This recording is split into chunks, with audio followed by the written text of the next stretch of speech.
First, remove the 15 original buckles. Remove the original guard plate.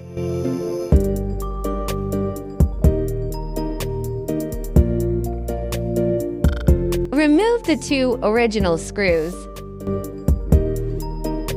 Install the frunk.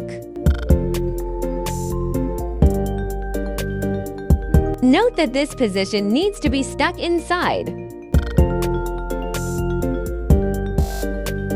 Replace the 2 original screws. And use flathead screws for the other 5.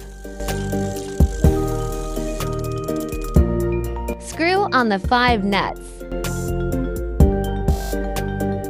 Put your hands through the openings to screw on the nuts.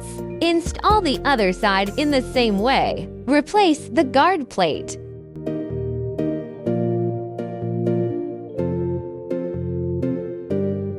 Install the 6 buckles.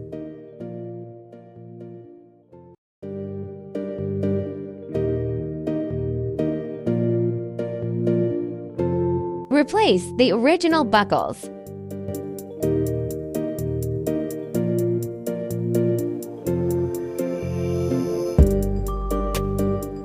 Install the 2 covers of the frunk.